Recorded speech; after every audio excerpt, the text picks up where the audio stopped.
The template pattern is something that I created and talked about in my very first course.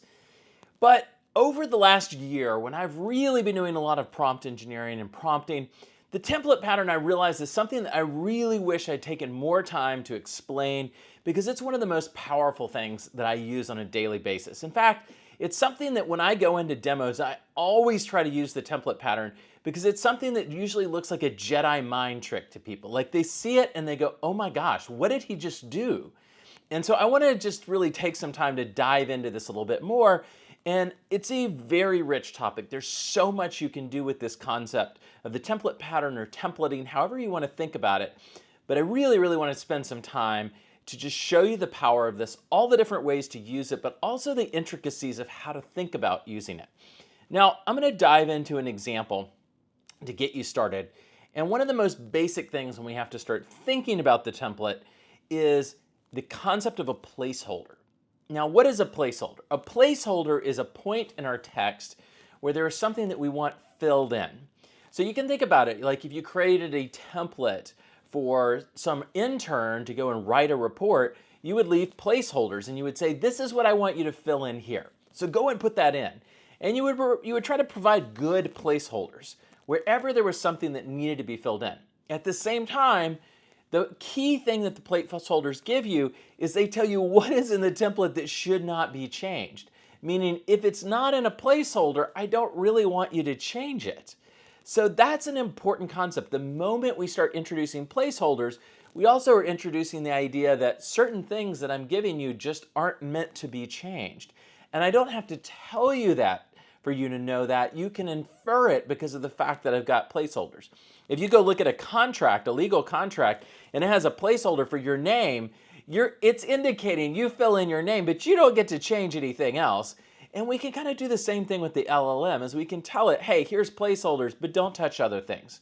Now, can we guarantee that it won't touch anything else? No, but it really, really can be a helpful thing. So look at this prompt. Vanderbilt University was founded in, and I have a placeholder, insert year, by insert founder. You can do placeholders all kinds of different ways. I find less than what you want it to insert, greater than, is a really effective way to do this. And I also tend to put insert language into there to just completely disambiguate that this is a place where you're going to insert something. It's telling the LLM, here are your instructions for what to do right here. Insert this. So I find that this works really well across all the different LLMs, but just simple idea of less than, insert something, greater than. Now, why does this work? Well, it works well because it's probably trained on a lot of programming language and probably trained on a lot of templates and other things that programmers do, and we use stuff like this to indicate where we want to fill something in.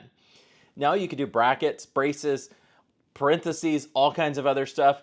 I encourage you, go and try the less than, greater than with the insert in there. It works really well, but at the end of the day, you experiment and find out what works well for you. But that's what I'm going to use and sort of standardize on throughout the rest of this. So this is my prompt. Vanderbilt University was founded in insert year by insert founder. Now notice I didn't tell it, go and write and tell me. I didn't ask it a question. I just gave it text with placeholders. And it comes back, Vanderbilt University was founded in 1973 by Cornelius Vanderbilt. Now notice I didn't have to give it instructions. It knew what to do. It knew that, this is a template. I need to fill it in, and here are the placeholders. And that becomes now a powerful capability that we can use to go and start directing the output of the large language model to go the direction that we want. Now let's start looking at how we can use placeholders even more richly. Now, if you can imagine you're going and filling out a legal contract, it might say insert physical address, or insert owner's name, or insert child's name, or it might say insert birthday and give you the format for it. And so one of the things that we can do in our placeholders is we can provide rich information about what we want inserted, but also the format that we want it inserted in. So if you look at this prompt, what I've got is Vanderbilt University was founded in insert year in MM-DD-YYY format, meaning a 2-digit month dash a 2-digit day of the month dash a 4-digit year. So something like, January 1st would be 01 dash 01 dash, and if we're going to do 2021, it would be 2021. And so it's basically spelling out exactly how to format the date rather than to leave it up to the large language model. And then I put after that format. So I'm just specifying, hey, it's not just the date, I want it in this format. And so sometimes you'll have to play around with what you put into those instructions. And then I say by insert founder initials only. And notice now I'm telling it I don't want the full name, I just want the initials. We go put this in, we get Vanderbilt University was founded in 03-17-1873 by CV, Cornelius Vanderbilt. And so we've taken control of the LLM's output, and we've actually taken control of it without explicitly telling it what to do through what we think of as instructions. In the same way that if somebody hands you a piece of paper and it has fill in name here, you know what to do. They don't have to tell you you're supposed to fill in your name. You're going to look at the piece of paper, you're going to read it, and you're going to be like, I need to fill in my name here. And you'll fill it in. And the large language model knows that too. And we want to take advantage of it. Now, let's do something more sophisticated. Let's start thinking about how to put longer chunks of content together using this capability. So now what I've got is what I had before. Vanderbilt University was founded in insert year, and I've got the format by insert founder initials only. And now I'm adding its schools are, and I have a placeholder for insert list of schools as bullets. And so I'm telling it, here's what I want you to do. I want you to put some content in here and go fill it in. And when I do that now, it comes back and it fills in the different schools at Vanderbilt. And that's a really powerful, useful thing that I can start building upon. Is it's not just about giving it to give me something. It's about giving it to give me something in the format that I actually want, so I don't then have to go spend a bunch of time like copying and pasting it out of its format into the format that I actually want to put it into. But no, I can just get it into the right format on the first pass, which is an incredibly useful thing to do. Like if you want to take really badly formatted information like those comments that I took out of LinkedIn and get them into a structured format like comma separated values. Or let's say you have your resume in one format and you need to move your resume into a new format. Well, you say, here's all of my information for my resume. Here's the format, the template that I want you to put it in. Redo it. And so it's this idea that we can take control of it and take control of the format that it gives it to us in is a really, really powerful thing that we can take advantage of in all kinds of special ways that we'll look at. To really take control over the format that it's going to give us stuff in with the template pattern, we want to understand Markdown. And what is Markdown? Well, let's think about what you do in a word processor, right? You will go in and you will write a document and you will highlight certain sections and you'll say this is going to be a first level heading. And then you'll go highlight something else and you'll say this is a second level heading. You'll highlight certain words and you'll make them bold. Or you'll highlight certain things and you'll say this is a list of bullets. But the way we do that is normally by going and highlighting things and then clicking in the GUI. And we don't have a GUI here. There's no, how do we specify this? How do we make that happen? Well, large language models know how to speak text. And so what we want to do is we want to work with the large language model so that it can spit out text that when you take that text and you put it into the right tool, it will have the formatting that we want. Now, it turns out that most of these large language model tools, these chat interfaces like Claude or ChatGPT, they already know a formatting language that's textual called Markdown. And Markdown then is what we can take advantage of in order to control exactly the formatting that we get out. So let's take a look at what Markdown is. Now, probably whatever large language model you're working with, you can go into the interface and you can do something like this.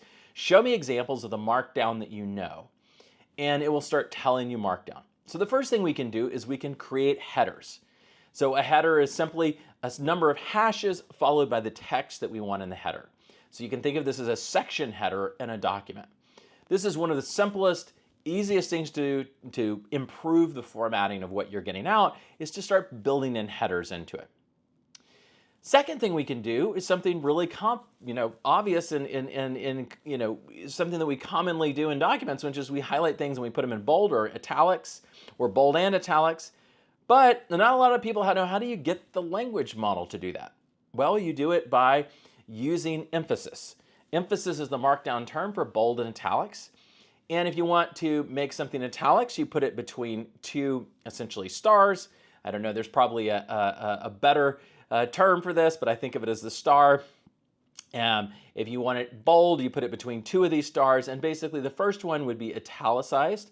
The second one would be put in bold.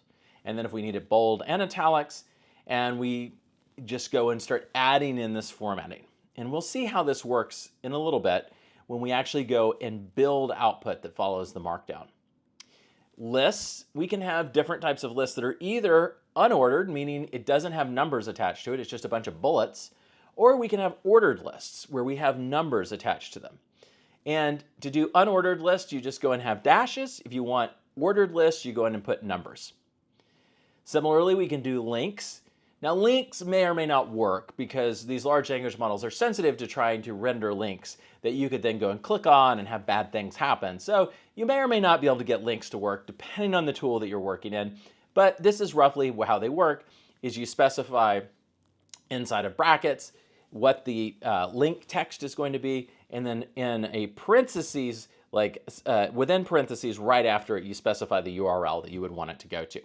Now, this won't always work. You can do images. That might sometimes work. It just depends. It's all based on what they allow, and there's security reasons not to allow everything like images and text links. So just know that that's something you may run into trouble with.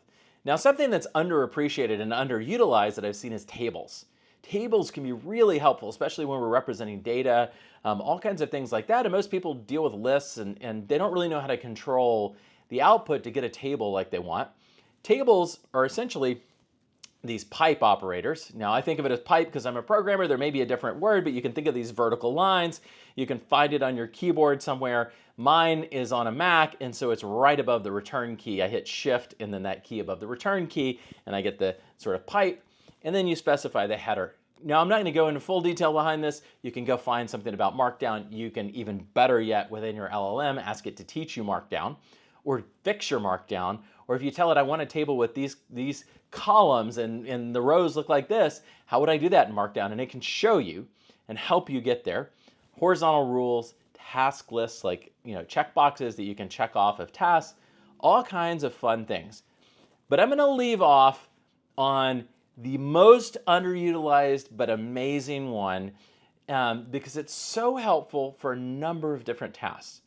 And I'm going to show you this task and the use of footnotes.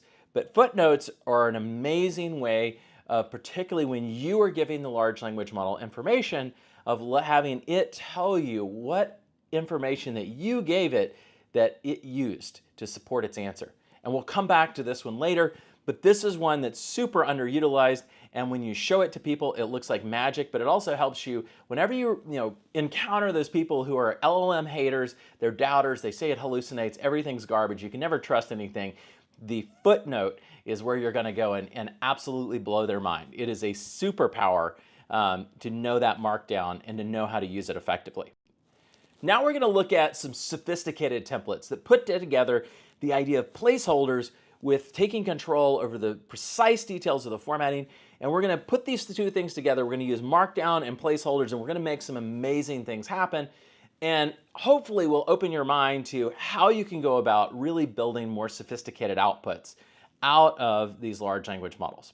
So we're going to start off with a big prompt. And I'm going to show you this prompt and walk you through it step by step. The first thing I'm going to do for my prompt is I want it grounded in real information, so I'm going to provide it the facts. I don't want it to hallucinate. I don't want it to dream up the facts. I'm going to give it the information I want it to work with. Now, you can imagine this could be all kinds of raw data. This might be raw information that you need to put into a quarterly report. This might be raw information that you have from your resume that you're trying to reformat, but you don't want it to hallucinate your qualifications. You want it to use your real qualifications. But basic idea is in the prompt, we're going to go and give it the information to use. And this is going to be really critical later, and I'll show you how we're going to use it. Now, I say reference source material for footnotes. And you'll see what I'm going to do with this in a second. I then have a separator to explain where the reference material starts. And I have a whole bunch of different facts, kind of fun facts about Vanderbilt. And I have a bunch of them. My prompt's pretty big. It's spanning 2 slides right now. So we see these 2 different slides, and we've got a bunch of facts about Vanderbilt. Now let's look at my template. And what I say is we're going to create a report on exciting things about Vanderbilt. Create your report in this format. So when I start building up more complicated prompts, although I could probably just put in a template, once I start introducing information, I don't want it to be confused about what is this information versus the template, how does it all fit together? And so what I'm saying is like, here's the information. Now I want you to create a report in this format. And this is what I'll commonly say is, create your output in this format, and then give it the template. And that's how I tend to use the template pattern now. Now it's a bit different how I used to use it. And if you took my first course on prompt engineering for ChatGPT, it's not exactly how I presented it there. So this is how I use it now. And my sort of way of thinking about it has evolved. Now, what I said there still applies, but this I think is a more efficient, simpler way to use it. So I say in this format, and I have a first level heading, which is #exciting Vanderbilt facts. So that is a headline that I'm telling it should show up in the report. It doesn't need to do anything. It just needs to put it in the report, output it as is. Then I have a second level heading of fact 1, so fact 1 should be there. Now we'll see that it gets smart about this. It's following patterns, and it'll know what to do. It'll know to increment the numbers on the facts. Now we could have said insert number or whatever, but sometimes numbers and things, it just knows what you meant. And then I say insert 6 to 9 word exciting summary. So I want like a second level heading that has some exciting fun fact about Vanderbilt, but I don't want it to be too long, so I want it to be 6 to 9 words. And then I say described fact in detail. So this is where I'm telling it, hey, go and really expand on that fact and explain it. And then behind it, I'm using markdown footnotes.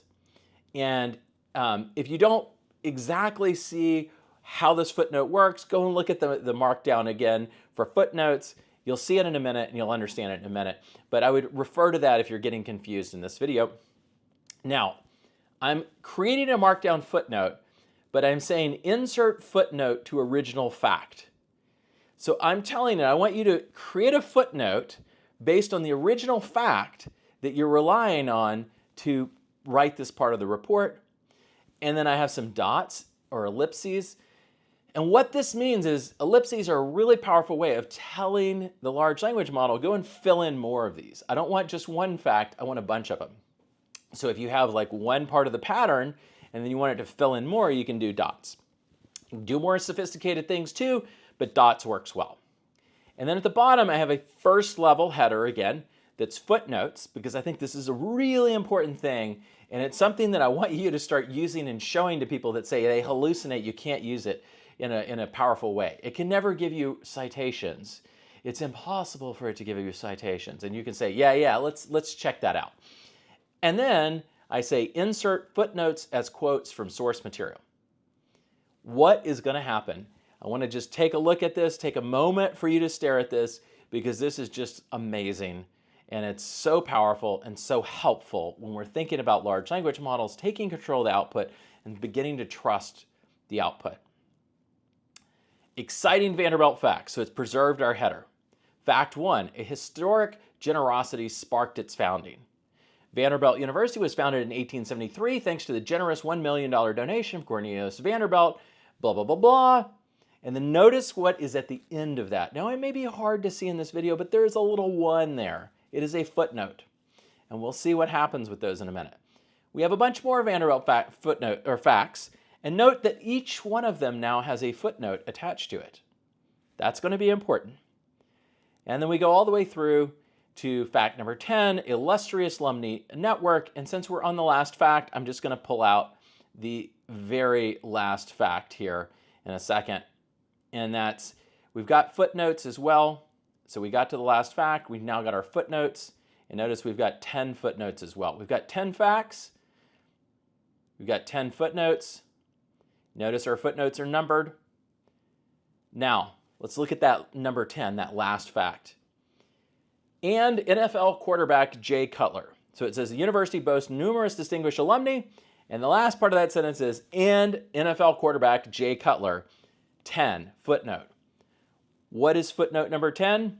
Number 10 is the university boasts numerous distinguished alumni, including Nobel Prize winners, blah, blah, blah, blah, and NFL quarterback Jay Cutler. So it literally, verbatim, essentially repeated the fact, which is fine, because that was the source information I gave it, and it linked what it had output back to my original fact. So this is particularly important if you go and you number your original inputs, like your original source facts that you gave it. But the kind of key thing behind this is it's creating self-consistency, because now I can go and reference, was that a fact in the original facts that I gave it? If I had already numbered them, and that's a failing in my prompting, I should have gone in the original prompt when I listed all the fun facts, and I should have numbered them. That's the thing I should have done, but I didn't. But if I had, it would make it even easier. But now I can go and I can say, okay, it's saying this statement, it's basing it on this footnote, it has the quotation from the original source material. I can check if that quotation exists in the original source material. And if I numbered it, my check would probably be even faster. Now I have to go and scan through them and make sure that is a quotation from the original source material. But what I just created was self-consistency. I gave it information that I knew was true. I had it output it in a particular format. I had it create footnotes using Markdown that refer back to the original prompt, and I've created self-consistency. And this is a powerful way to build trust in the output. You're saying, well, it summarized a bunch of information, how I know it's true. Well, you give it the information, you then ask it to put footnotes to page numbers or things like that in the bottom, and then you go and you check what it says. So if it says something there and there's a footnote, check its footnote, see if it's right. You can do this other ways. You can just have it list the page number, but it's kind of visually nice when you do it as footnotes, a bunch of facts. It helps, prevent intermingling of a bunch of stuff within it. And it becomes a really powerful, simple way to provide consistency checking between the output that it created and the original input that you put into it. And this is something that's so valuable. So whenever somebody comes to you and they say, well, it can never cite its sources, can never give you, you can never trust that its facts are right. And you can say, yes, I can. And you can create a prompt where you give it the facts. Ideally, you number them, which I did not. I should have known better. But you give it the facts. Then you have it create a report or some other output in a template that you control with Markdown, with footnotes that refer back to the facts that you specified in the prompt. And now you get the output and you say, okay, let's look if its facts are right. And you have footnotes. You go to the footnote. You say, here's the information that it relied on. Is that information that we gave it originally? It is. Done. We now have fact checked it and we've made the output fact checkable.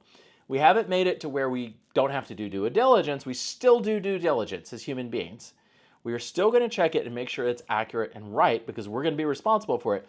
But we now have a mechanism to do that that helps us make sure that we're getting reliable, accurate, correct outputs that we can go back and we can point to people and tell them, here's how I fact check it. Now, let's go and look at some more interesting things that we can do with Markdown that people don't use enough in their prompts, from my opinion. So one of them we can do is we can start building with tables. And we present so much information in large language model output. Why not put it in a table, or why not always ask for it in a table or know how to format that table? So let's go and look at a simple example of this. So I'm going to take that original prompt, building this report about Vanderbilt, and I'm now going to have it insert a table of fun facts in that start of that report. And so what I've done is I've gone and I've modified this prompt, and if you look, you'll see a placeholder now that says insert table of key numeric facts. Now I want to talk about two aspects of what I'm doing here. So one, I'm telling it what I want. So you could go and you can tell it Markdown explicitly, but you can also go and do something like this where you tell it what you want, like insert a table, and it will figure out the Markdown for you. Similarly, in the past, I had a insert bullets of all the schools at Vanderbilt, and I didn't have to show it the exact Markdown. So you can also go and do it like this, sort of semantically explain what you want, as long as you don't need fine-grained control. Now, I probably could have gone and said insert table of key facts with these headers or columns or whatever it is that I want, and I could have done it that way as well. So you can go back and forth between explicit Markdown as well as placeholders that describe semantically, like in terms of meaning, what you want. Like insert a table with these columns, and then let it figure out the Markdown for you. Now, The other thing I'm doing is I'm saying insert table of key numeric facts. And so basically I'm telling it the types of facts that I want. I'm essentially giving it a filter of which of the many facts that are there do I want you to put into this table. So I only want a certain type of fact to be present. And so we can use placeholders to control the formatting. We can control that formatting either explicitly by spelling out the markdown. We can do it sort of through semantic high-level explanations of like table with these columns. And then we can also use it to control what data or information goes into that placeholder. Essentially a filter for what should be put in there, in this case, numeric facts. So you can do so much with placeholders. They're really powerful. We go through and we run this. Now we get this table of key facts. Now it didn't perfectly do what I want because not all these facts are numeric. Like Cornelius Vanderbilt is not a numeric fact. So it goes to show it won't necessarily perfectly do everything every time like you want. Be aware of that. It just re-emphasizes the fact that you need to fact check what comes out of this thing and that you need to make sure that it's what you want. And so you read through it, take ownership of it. So I would look at this, I'd say that's not a numeric fact, I'd go fix it, but it's done a good job overall. Now let's say I want to take more control over this. I don't want to just have it produce a table, but I want to explicitly spell out the formatting for the table.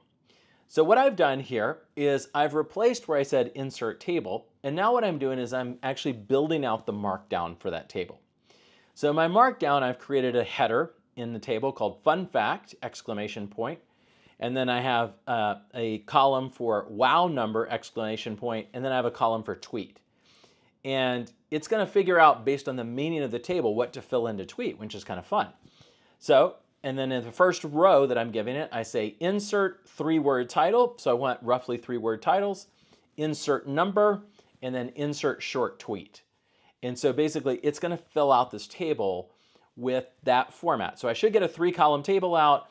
The last column should be tweet. It should have a number in the second column, and it should have a fun fact in the beginning that's a 3-word title. Okay, how did we do? We did okay. We didn't get exactly, if you went back and we looked, I said 3-word title. I think it took that as an upper bound, so it did 2-word titles for these. And then it did mostly numeric facts. SEC is not a numeric fact, but it did okay. And then it generated tweets to go into the columns. So like, let's imagine you were brainstorming, you're thinking, oh, I need some social media posts. Here's a bunch of facts. Give me a bunch of social media posts. And you want them in this table to look at all at once as tweets and what fact they're based on or whatever it is, you could have it formatted all out for you. So tables can be a really powerful way to get it to sort of fill in and not only go and format it the way you want, but kind of do some work for you along the way. Because if you think about it, it's basically creating a bunch of tweets, but it's also showing you the input data that it's based on. So it's kind of doing more work than you think of as necessarily doing in one prompt. Like you might be used to going and saying, okay, create a tweet based on this, or create 10 tweets, but then you don't necessarily have the correspondence and it's formatted all kinds of weird ways. Second thing I'm going to show you is kind of a fun one, particularly if maybe you're in project management, or maybe you're trying to plan for your trip, or you're trying to remember what to pack, or you're trying to create a recipe, or anything like that. Having a checklist can be helpful. And so what we're going to do is we're going to use Markdown to create a checklist. Now in this case, we're going to give it a fun to-do list of things to do at Vanderbilt when you visit. Because we all know that you want to visit now because you've seen me do so many darn prompts related to Vanderbilt. So the rough format of this is going to be dash, and then we have the empty braces, which indicates it's basically a brace, a space, and another brace, which is like a placeholder for a checkbox. And then I say insert activity on campus related to fun facts, and then I have the footnote. So again, I'm referencing back to my original facts that I gave it so I can fact check it. And then I say ... insert up to 4 more. And so the purpose of this is to put bounds on how many we get. Ellipses are really powerful, but we can also go and sort of add notes to our ellipses so it knows, yeah, I want more, but I maybe not want too many more, or I want at least this many, those types of things. So you can go and put in ellipses. And now we get our table, and then beneath it now we get our checklist of things we could go and do at Vanderbilt that are fun activities while we're there And then we also have, of course, the footnotes so that we can go and look at and see that those activities really do exist and are things that we could actually potentially do, and we can fact check against the information that we gave it. But now we also have something that's checkable. We could print this off. We could go and interactively do it and check them off within ChatGPT or within Claude or whatever it is that we want to do.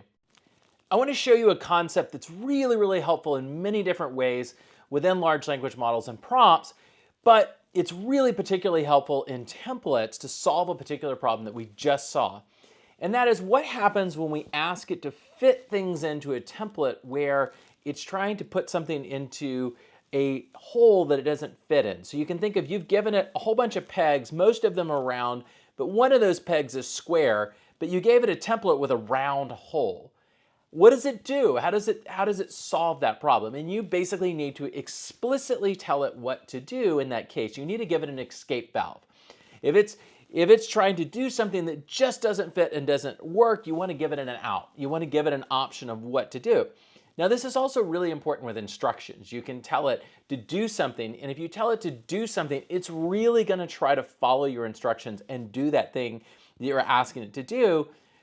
But you want to tell it what to do when it can't be done for some reason. That is, when you have inadvertently asked it to put a square peg in a round hole, what should it do?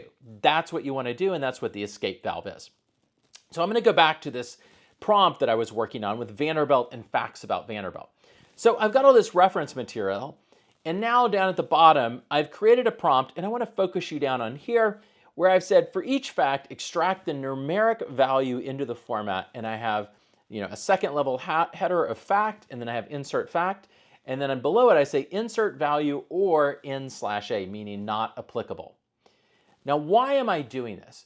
Well, if I just said insert value or insert numeric value, something like that, I have created a round hole, and some of my facts are square because they are not numeric. And so what will happen then? Well, it might just try to jam that numeric fact in, it may try to jam that fact that is not numeric into that placeholder for the template, just because it wants to do what and follow the instructions and do the best it can. And I have underspecified what to do when you can't get that thing into the part in the template. So what we want to do is we want to tell it, you either put it in there or you say it's not applicable, or NA. Now, I could come up with a better way of expressing this in the template, but I kind of want to show you just a very direct example of this. So what happens when I do this now? Well, before it was going and it was creating my table, and it was putting things that were non-numeric into a column that was really meant to be numeric, because it was trying to fit all the facts in.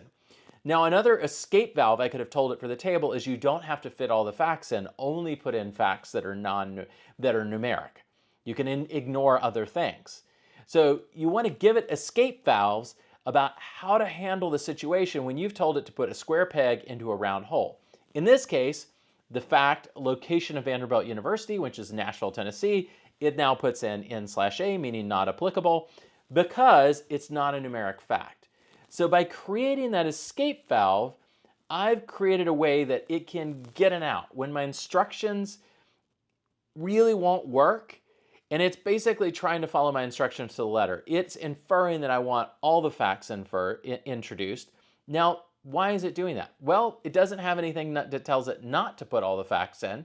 It doesn't know if it should just leave facts out, or does it need to include everything? And I think it's kind of nice in this case, it's trying to include all the facts. That's a good thing.